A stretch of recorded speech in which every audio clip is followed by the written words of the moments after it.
Hey guys, I'm Fallon from Dragonic Empire here with another deck profile for you guys, and this one is going to be of the Monarch Sanctuary Alfred deck. So, yeah, his effects are Limit Break 5 if you Superior Call Blast Blade from the deck. He gets plus 10,000 and plus 1 crit, so decent final turn effect. And his Limit Break 4 is Counter Blast 3, Soul Blast 3, put all your rear guards, locked ones included, on top of your deck, and Superior Call up to 5 in any order. Now, all these get Superior Called at the same time, so all effects resolve simultaneously.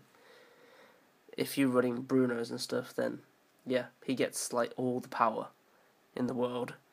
And his passive skill is the Lord skill, and he gets plus 1,000 for each one of your rear guards. So, of course, we're playing 4 of this, because you want to see this guy as much as possible. He's your ideal ride. The only problem I've been having is maintaining that soul, so you can maybe do the effect twice, 3 times in a game, because you can run out of soul pretty quick. Because it's not like Ezel Scissors where he restocks 1 soul after he does the unlocking stuff. But yeah, this is a good card to combat Link Joker for golds anyway, because his effect to get 5 cards from the deck isn't bad, even if you're playing against any other decks. Whereas Ezel Scissors, it was pretty much an anti-Link Joker card, because Ezel Scissors couldn't Superior Call in any way, whereas this guy can. So, yeah. As the backup Vanguard, I am running 4 Liberator of the Round Table Alfred. He's just a good center Vanguard column, because at Limit Break 4 he gains plus 2,000 for each one of your Liberator rear guards. So yeah, if you've got a full field, he can easily hit 26 with the booster. That's providing you using like a trigger as a booster, it's an easy 26 really. So yeah, he just helps you hit numbers. His Counter Blast 2 to Superior Call something is okay, especially now anyway, because you got so many damage and flips opportunities. So yeah, he's an okay way to fill up the field, but he's mainly there because of the power he can provide on the center column. Now, I would run Zenith, except I don't have Zenith, so Zenith is definitely also a good option, because he can get you 4 attacks in, which is the more attacks in this format, the better, or the more attacks in this game anyway, the better. Onto the grade 2s, definitely the heart and soul of any Liberator deck now is Blaster Blade Liberator. Not so much for his retire effect, but so much because other cards tend to revolve around him, so you definitely need him now. So yeah, for all of you who don't know what he does, he's just Counter Blast 2. When this guy's placed on the rear guard or the Vanguard circle, you can choose a rear guard in your opponent's front row and retire it. Yeah, and it's a 9k vanilla, essentially. But he's needed for all the other cards that revolve around him, such as the next one, which is Liberator Star Rain Trumpeter. And now I am running 4 copies of it. I'm running 4 because I want to see it as much as possible, because I'd rather Superior Call using this effect as opposed to this effect. But yeah, for those of you who don't know what he does, choose Blaster Blade Liberator from your drop zone or your soul, shuffle it back into the deck, and you get to check the top card and Superior Call it. Yeah. So it's a better version of Esquad. You get a free Superior Call so long as you've got this guy in your soul or your drop zone. Now, I'd rather it be from the drop zone, simply because you still need soul. You still need to maintain the soul for this guy, which made it awkward compared to my older build where I used Garmel, Wolfang Liberator Garmel, where the soul didn't matter so much, and I could Superior Call by putting it from the soul to the deck and didn't matter. But this one, you need to maintain the soul a little bit in order to get multiple usage of the effect. So yeah, definitely be careful of that, but definitely a pretty good card. 9k base as well, so I would run 3 or 4. I'm only running 4 because I just want to see it as much as I can. Last grade 2 for Fallon. He's just your 12k beta when you've got a Liberator Vanguard and he's placed on the rear guard circle. Yeah, if I was running Zenith, say, I would definitely drop one of the Star Rain Trumpeters and replace it with one more Fallon, because you kind of need more power. I found that 3 centers to be okay, but you are sacrificing a bit of power for a bit more Spirit Call effects, basically, is what I'm doing anyway. So you can run 4 and 3 star rain, or you can run 7 grade 3s and run 4 of each. So it's entirely up to you in what kind of ratios you want, but I found that this ratio works okay, or pretty well. On to the grade 1s now. Another card that revolves around Blaster Blade Liberator is White Rainbow Liberator Balon? Yeah, so he's a better version of the Shadow Paladin thing. I don't know what it's called, but whenever Blaster Dark Revenger is called in the same column as it, you get unflipper damage, whereas this guy, whenever Blaster Blade Liberator is called anywhere on the field, and he's on the field, you get to unflipper damage. So he could be like, he could be there behind the Vanguard, and you could call Blaster Blade Liberator there,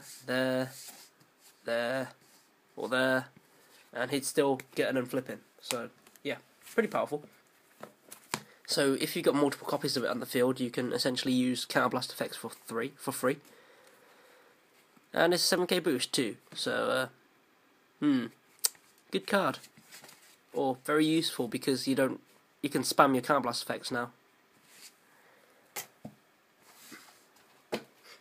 Next grade 1, I'm running 4 Physical Force Liberator Zoron. His effect is when he's Superior Called from the deck. I think it has to be Superior Called, let me just check.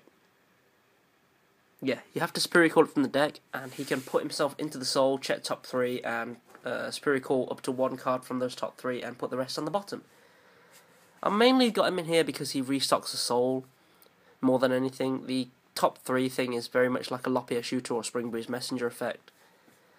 And it can miss, obviously, so there can be inconsistencies in it, but he's mainly there because I can restock the soul with his effect.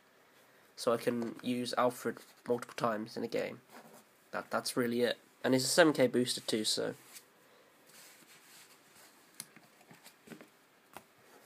Next grade 1.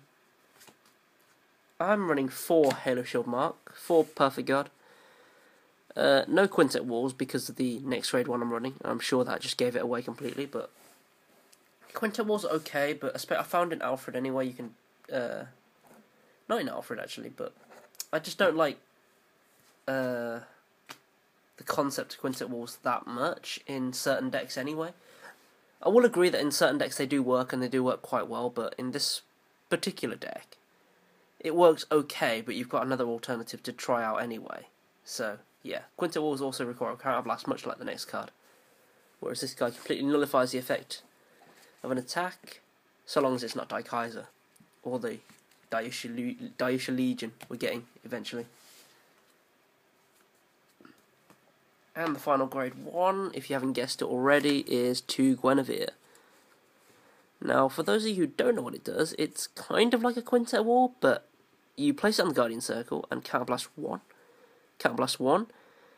If you have a Vanguard with Liberator in your card name, which you will, this card will gain... You can pay the cost, and this card will gain plus 5,000 shield for each of your Gold Paladin rearguards until the end of the battle. So yeah, if you have a full field, it gains plus 25k shield, so it becomes a 30k shield. Just like that, by Counterblast 1. And Quintet Walls can be very iffy. They're not a guaranteed amount of shield, whereas this one is, which is what I like about it. And the main reason why I'm running these over Quintet Walls is effectively it means I can have six viable sort of Sentinel cards where I can guard huge attacks with. Because with Gold Paladin, or this Liberators anyway, you Superior Call from top of the deck, you don't know what you're Superior Calling, and more often than not, you'll be Superior Calling a couple of these guys, and it will suck. But because you've got these guys, you can effectively make up for that loss, in terms of guard value anyway, because like you've got more cards you can use to guard with anyway. That's my concept behind it. Like if you agree, I'm not too sure about it, but it seems to be working pretty well, because I know from my own experiences that I do tend to Superior Call a lot of these guys when I don't want to, and then I'm left with like 1 perfect guard left in deck. And if I'm going against like Vague or something, it sucks. But then I can use these guys, and these can save me. Apologies, I have a cold, so... Onto the trigger ratio, we are running 4 crit. 8 crit. 4 draw. And of course, 4 heal. So standard 8-4-4 lineup again. This lineup works fine. So haven't really felt a need to make any changes to it, so that's pretty self-explanatory. And the starter is Yearning Liberator Aram. He is basically the card that sets up all the plays. 1, he goes into the soul, which is good. You want that, because Monarch Sanctuary Alfred requires soul, so it's good for that. And 2, he stacks top of your deck, so at least one of your superior calls won't be as random as the rest, because you know it's going to be Blaster Blade Liberator. Because, yeah, you push him into soul, search for Blaster Blade Liberator, and put it on top of the deck. Now, you can only do this when you're on grade 3, so you can't do it when you've ridden grade 1 and you're missing grade 2, and then you can soul charge it plus Blaster Blade on top of your deck. Oh, look, drive check grade 2, I can ride next turn. No, you can't do that, unfortunately. But yeah, it's a solid 5k booster up until that point, and not much I can complain about in terms of him. He does set up for decent plays. You can run Cheer Up Trumpeter, that's more for power aspects, but I like the control that this brings in terms of superior calling. So yeah, that was my Monarch Sanctuary Alfred deck. Let me know what you think in the comments below, and remember to like, comment and subscribe on the video, and we'll see you next time.